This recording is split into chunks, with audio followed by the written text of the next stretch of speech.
इनकार कर दी थी। प्यासा यहाँ के लोगों को छोड़ा था। हमारे यहाँ पे मान्यता है कि प्याऊ लगाया जाता है लोगों को पानी देने पीने के लिए। कोई भी आ जाए, उसकी जाति, उसका मत, उसका मजहब नहीं पूछा जाता। हमारी योजनाओं का आधार किसी का चेहरा देख करके नहीं है।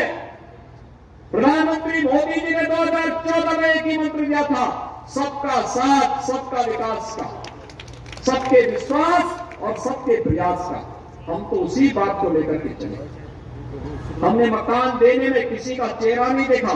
हर जरूरतमंद को, हर गरीब को, हर किसान को, हर नौजवान को योजनाओं के साथ सीधे जोड़ने का कार्य हुआ। लेकिन ये लोग अवसरवादी लोग हैं, ये लोग परिवारवादी सोच के लोग हैं। इन लोगों के मन में विकास की कोई, गरीब कल्याणकारी योजनाओं की कोई कार्य योजना नहीं। इनकी अपनी एक कार्य योजना है और कार्य योजना के तहत ये लोग युवाओं के हाथों में तमंचा पकड़वा करके उन्हें समाज और राष्ट्र विरोधी तत्वों की ओर अग्रसर करने का कुत्सित प्रयास करते थे।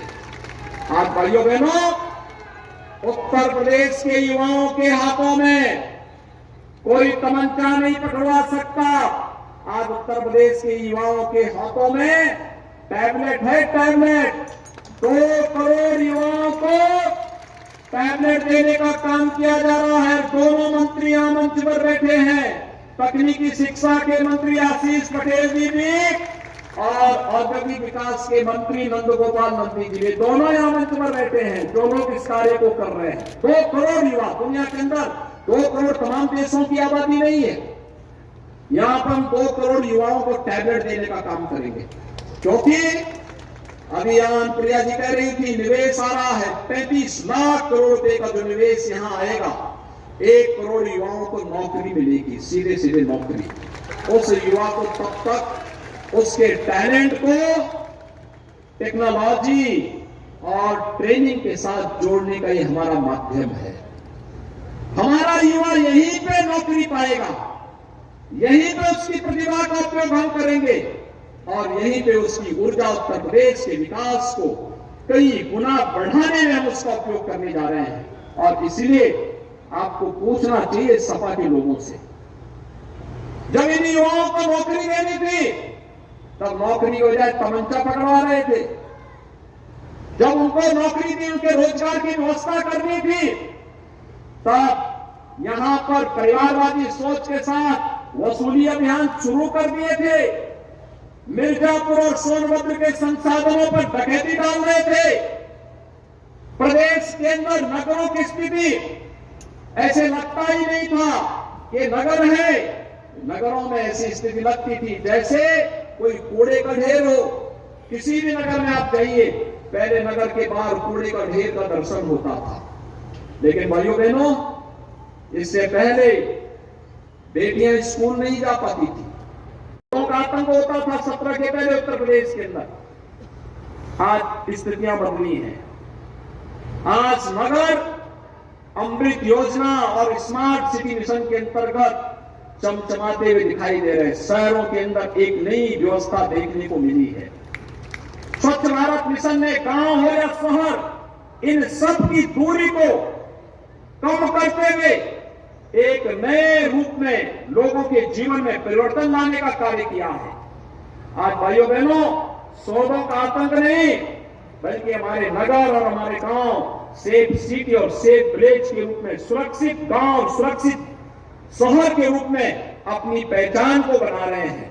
और इसीलिए मैं आप सबसे अपील करने के लिए आया हूं कि भाइयों बहनों, उपचुनाव में 2 सीटों पर चुनाव हो रहे हैं। यहां पर 96 में और रामपुर जनपद में स्वार विधानसभा सीट पर भी उपचुनाव हो रहा है। भाइयों बहनों, ये दोनों उपचुनाव हमारे गठबंधन के विभिन्न सहयोगी अपना दल एस यहां पर अपना प्रत्याशी उतार करके संयुक्त रूप से मिलकर के चुनाव को आगे बढ़ा रहे हैं। और इसलिए मेरी आप सबसे अपील होगी, भारतीय जनता पार्टी, अपना दल और निषाद पार्टी गठबंधन ने इस 96 विधानसभा सीट पर श्रीमती रिंकी कौल को कप प्लेट के साथ अपना प्रत्याशी बना करके आपके बीच में उतारा है। भाइयों बहनों, श्रीमती रिंकी को इधर आ जाओ है।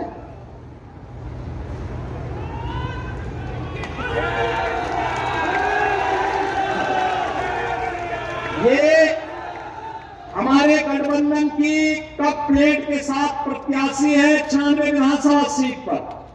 भाइयों बहनों, आप सभी श्री राहुल प्रकाश कोल को तो आपने देखा होगा, उनका चेहरा आप सबको याद होगा। और भाइयों बहनों, इसीलिए अपने पति की इस विरासत को इस 96 विधानसभा सीट के विकास के लिए समर्पित करने के लिए और 96 विधानसभा क्षेत्र के विकास के लिए अपनी नेता श्रीमती अनुप्रिया पटेल जी की प्रेरणा से वह इस उपचुनाव में प्रत्याशी बनकर के आपके बीच में आई है।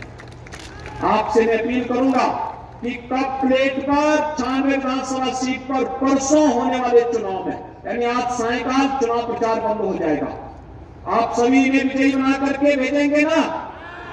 सभी बना के भेजेंगे? दोनों हाथ बना करके मेरे साथ बोलेंगे, भारत माता की, भारत माता की, भारत माता की। भाइयों बहनों, इसके साथ ही नगर निकाय के चुनाव भी चल रहे हैं।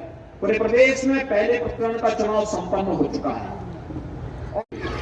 कि भाइयों बहनों, डबल इंजन सरकार की योजनाओं का लाभ नगर निकाय में निवास करने वाले नागरिकों को प्राप्त हो सके, बुनियादी सुविधाएं उपलब्ध हो सके, जीवन स्तर को उठाने के लिए, सुदृढ़ बनाए रखने के लिए उन योजनाओं का लाभ मिल सके, इस दृष्टि से ये नगर निकाय के चुनाव अत्यंत महत्वपूर्ण चुनाव है।